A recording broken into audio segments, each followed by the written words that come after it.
ओम श्री साई नाथाय नमः। बाबा की कृपा से हम अध्याय 24 में आ गए हैं। यदि आप मेरा चैनल पहली बार सुन रहे हैं तो प्लीज़ सब्सक्राइब करें और कमेंट करके बताएं कि आपको मेरा पारायण कैसा लगा। ओम साई राम। अध्याय 24। श्री साईं बाबा का हास्य विनोद, चने की लीला, हेमांड पंत, सुदामा की कथा, अन्ना चिंचिड़ीकर और मौसीबाई की कथा, बाबा की भक्त परायणता। प्रारंभ। अगले अध्याय में अमुक अमुक विषयों का वर्णन होगा। ऐसा कहना एक प्रकार का अहंकार ही है। जब तक अहंकार गुरु चरणों में अर्पित न कर दिया जाए तब तक सत्य स्वरूप की प्राप्ति संभव नहीं है। यदि हम निराभिमान बन जाएं तो सफलता प्राप्त होना निश्चित ही है। श्री साईं बाबा की भक्ति करने से ऐहिक तथा आध्यात्मिक दोनों पदार्थों की प्राप्ति होती है और हम अपनी मूल प्रकृति में इस स्थिरता प्राप्त कर शांति और सुख के अधिकारी बन जाते हैं। अतः मुमुक्षुओं को चाहिए कि वे आदर सहित श्री साईं बाबा की लीलाओं का श्रवण कर उनका मनन करें। यदि वे इसी प्रकार प्रयत्न करते रहेंगे तो उन्हें अपने जीवन ध्येय तथा परमानंद की प्राप्ति सहज ही प्राप्त हो जाएगी। प्रायः सभी लोगों को हास्य प्रिय होता है, परंतु स्वयं हास्य का पात्र कोई नहीं बनना चाहता। इस विषय में बाबा की पद्धति भी विचित्र थी। मनोविनोद जब भावपूर्ण होता तो अति मनोरंजक तथा शिक्षाप्रद होता था। इसीलिए भक्तों को यदि स्वयं हास्य का पात्र बनना भी पड़ता था तो उन्हें उसमें कोई आपत्ति न होती थी। श्री हेमांड पंत भी ऐसा ही एक अपना उदाहरण प्रस्तुत करते हैं। चना लीला। शिरडी में बाजार प्रति रविवार को लगता है। निकटवर्ती ग्रामों से लोग आकर वहां रास्तों पर दुकानें लगाते और माल बेचते हैं। मध्याह्न के समय मस्जिद लोगों से ठसाठस भर जाया करती थी, परंतु इतवार के दिन तो लोगों की इतनी अधिक भीड़ होती कि प्रायः दम ही घुटने लगता था। ऐसे ही एक रविवार के दिन श्री हेमांड पंत बाबा की चरण सेवा कर रहे थे। सामा बाबा के बाईं ओर वह बामनराव बाबा के दाहिनी ओर थे। इस अवसर पर श्रीमान बूटी साहब और काका साहब दीक्षित भी वहां उपस्थित थे। तब सामा ने हंसकर अन्ना साहब से कहा कि देखो, तुम्हारे कोट की बाह पर कुछ चने लगे हुए से प्रतीत होते हैं। ऐसा कहकर सामा ने उनकी बाह स्पर्श की, जहां कुछ चने के दाने मिले। जब हेमांड पंत ने अपनी बाईं कुहनी सीधी की तो कुछ चने के दाने लुढ़क कर नीचे गिर पड़े, जो उपस्थित लोगों ने उठाए। भक्तों को तो हास्य का विषय मिल गया और सभी आश्चर्यचकित होकर भांति भांति के अनुमान लगाने लगे, परंतु कोई भी यह न जान सका कि ये चने के दाने वहां आए कहाँ से और इतने समय तक उसमें कैसे फंसे रहे। इसका संतोषप्रद उत्तर किसी के पास न था, परंतु इस रहस्य का भेद जानने को हर कोई उत्सुक था। तब बाबा कहने लगे, इन महाशय अन्ना साहब को एकांत में खाने की बुरी आदत है। आज बाजार का दिन है और ये चने चबाते हुए ही यहाँ आए हैं। मैं तो इनकी आदतों से भली भांति परिचित हूँ और ये चने मेरे कथन की सत्यता का प्रमाण है। इसमें आश्चर्य की बात ही क्या है। हेमांड पंत बोले, बाबा, मुझे कभी भी एकांत में खाने की आदत नहीं है, फिर इस प्रकार मुझ पर दोषारोपण क्यों करते हैं। अभी तक मैंने शिरडी के बाजार के दर्शन भी नहीं किए तथा आज के दिन तो मैं भूलकर भी बाजार नहीं गया। तब उनके खाने की बात तो दूर है, भोजन के समय भी जो मेरे निकट होते हैं उनका उचित भाग दिए बिना मैं कभी भोजन ग्रहण नहीं करता। बाबा, तुम्हारा कथन सत्य है, परंतु जब तुम्हारे समीप ही कोई न हो तो तुम या हम कर ही कह सकते हैं। अच्छा बताओ, क्या भोजन करने से पूर्व तुम्हें कभी मेरी स्मृति भी आती है? क्या मैं सदैव तुम्हारे साथ नहीं हूँ? फिर क्या तुम पहले मुझे ही अर्पण कर भोजन किया करते हो? शिक्षा। इस घटना द्वारा बाबा क्या शिक्षा प्रदान कर रहे हैं, थोड़ा इस ओर ध्यान देने की आवश्यकता है। इसका सारांश यह है कि इंद्रियां, मन और बुद्धि द्वारा पदार्थों का रसास्वादन करने से पूर्व बाबा का स्मरण करना चाहिए। उनका स्मरण ही अर्पण करने की एक विधि है। इंद्रियों विषय पदार्थों की चिंता किए बिना कभी नहीं रह सकती। इन पदार्थों के उपभोग के से पूर्व ईश्वर अर्पण कर देने से उनकी आसक्ति स्वभावतः ही नष्ट हो जाती है। इसी प्रकार समस्त इच्छाएं, क्रोध और तृष्णा आदि कुवृत्तियों को पहले ईश्वर अर्पण कर गुरु की ओर मोड़ देना चाहिए। यदि इसका नित्याभ्यास किया जाए तो परमेश्वर तुम्हारी कुवृत्तियों के दमन में सहायक होंगे। विषय के रसास्वादन के पूर्व वहाँ बाबा की उपस्थिति का ध्यान अवश्य रखना चाहिए। तब विषय उपभोग के उपयुक्त है या नहीं, यह प्रश्न उपस्थित हो जाएगा और आचरण में सुधार होगा। इसके फलस्वरूप गुरु प्रेम में वृद्धि होकर शुद्ध ज्ञान की प्राप्ति होगी। जब इस प्रकार ज्ञान और वृद्धि होती है तो दैहिक बुद्धि नष्ट होकर चैतन्य घन में लीन हो जाती है। वस्तुतः गुरु और ईश्वर में कोई पृथकत्व नहीं है और जो उन्हें भिन्न समझता है वह तो निरा अज्ञानी है तथा उसे ईश्वर दर्शन भी होना दुर्लभ है। इसीलिए समस्त भेदभाव को भूलकर गुरु और ईश्वर को अभिन्न समझना चाहिए। इस प्रकार गुरु सेवा करने से ईश्वर कृपा प्राप्त होना निश्चित ही है और तभी वे हमारा चित्त शुद्ध कर हमें आत्मानुभूति प्रदान करेंगे।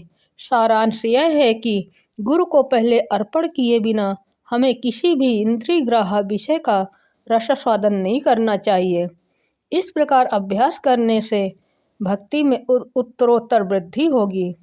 फिर श्री साईं बाबा की मनोहर सगुण मूर्ति सदैव आँखों के सम्मुख रहेगी, जिससे भक्ति, वैराग और मोक्ष की प्राप्ति हो जाएगी।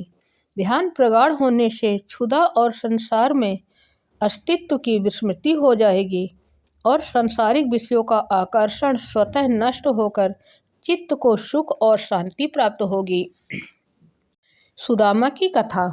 उपयुक्त घटना का वर्णन करते करते हेमांड पंत को इसी प्रकार सुदामा की कथा याद आई, जो ऊपर वर्णित नियमों की पुष्टि करती है। श्री कृष्ण अपने ज्येष्ठ भ्राता बलराम तथा अपने सहपाठी सुदामा के साथ संदीपन ऋषि के आश्रम में रहकर विद्या अध्ययन किया करते थे। एक बार कृष्ण और बलराम लकड़ियां लाने के लिए वन गए। संदीपन ऋषि की पत्नी ने सुदामा को भी उसी कार्य के निमित्त वन भेजा तथा तीनों विद्यार्थियों के खाने को कुछ चने भी उन्होंने सुदामा के द्वारा भेजे। जब कृष्ण और सुदामा की भेंट हुई तो कृष्ण ने कहा, दादा मुझे थोड़ा जल दीजिए, प्यास अधिक लग रही है। सुदामा ने कहा, भूखे पेट जल पीना हानिकारक होता है, इसीलिए पहले कुछ देर विश्राम कर लो। सुदामा ने चने के संबंध में न कोई चर्चा की और न कृष्ण को उनका भाग ही दिया। कृष्ण थके हुए तो थे ही, इसीलिए सुदामा की गोद में अपना सिर रखते ही वे प्रगाढ़ निद्रा में निमग्न हो गए। तभी सुदामा ने अवसर पाकर चने चबाना प्रारंभ कर दिया। इसी बीच में अचानक कृष्ण पूछ बैठे, दादा तुम क्या खा रहे हो और यह कड़कड़ की ध्वनि कैसे हो रही है?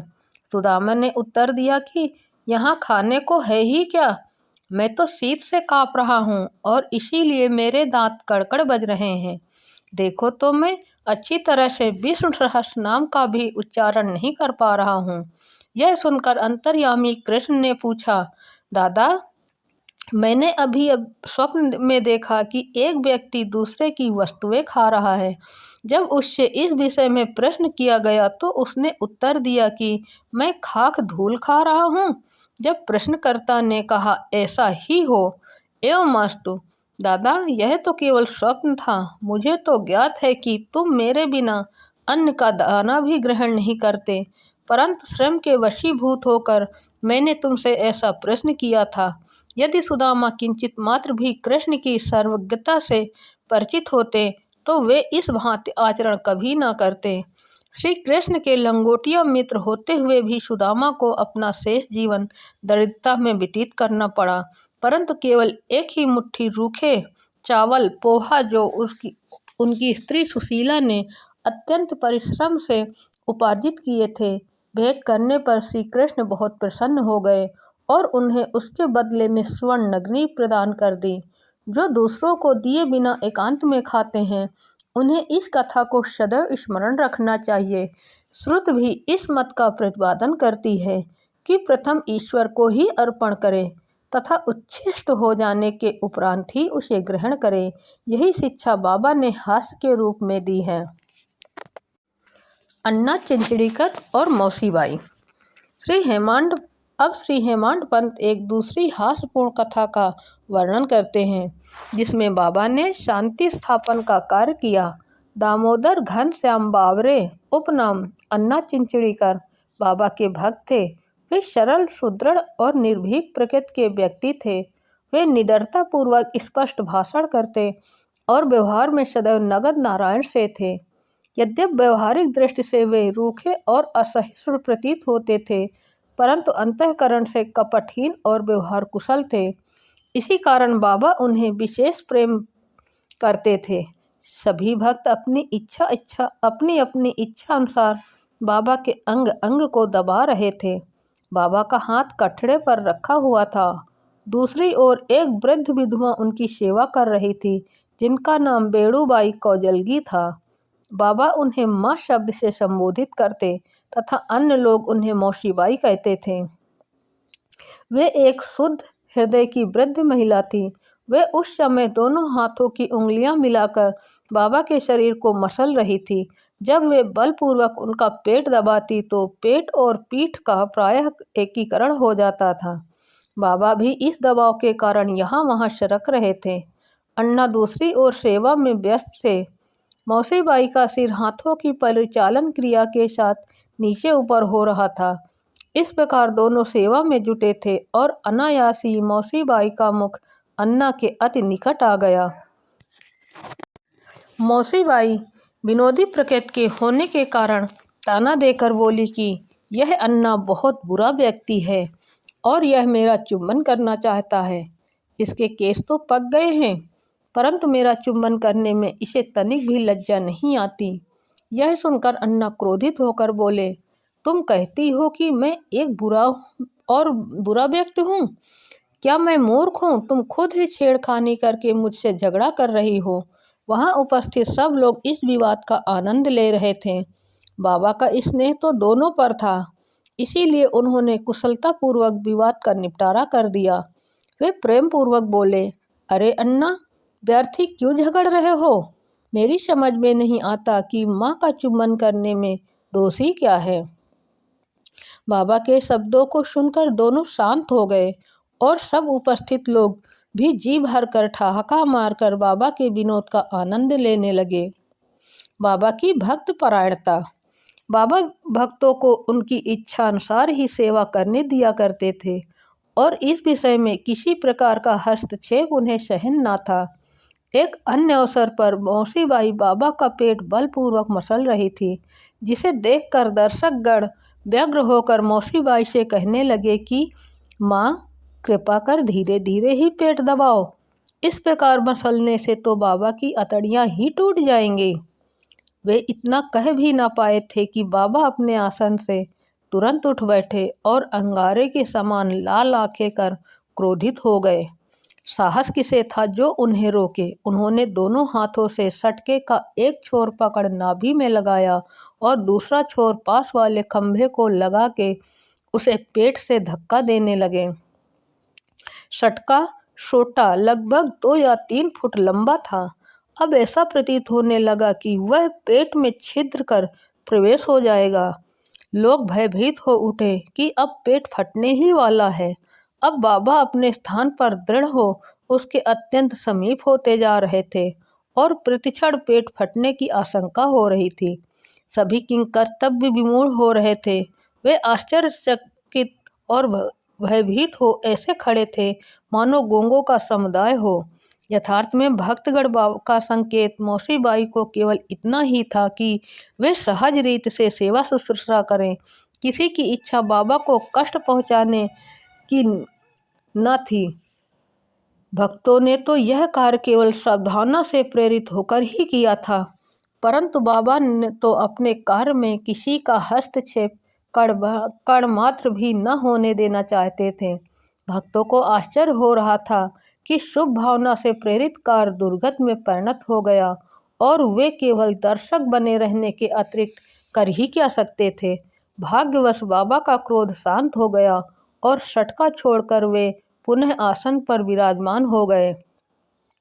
इस घटना से भक्तों ने शिक्षा ग्रहण की कि अब दूसरों के कार्य में कभी भी हस्तक्षेप न करेंगे और सबको उनकी इच्छा अनुसार ही बाबा की सेवा करने देंगे। केवल बाबा ही सेवा का मूल आंकने में समर्थ थे। श्री सद्गुरु साईनाथार्पणमस्तु। शुभम भवतु। ओम श्री साई यशकाय शिरडी निवासने नमः। बोलो अनंत कोटि ब्रह्मांड नायक राजाधिराज योगीराज पर ब्रह्मा श्री सच्चिदानंद सद्गुरु साईनाथ महाराज की जय। बाबा साईं सबकी भली करें।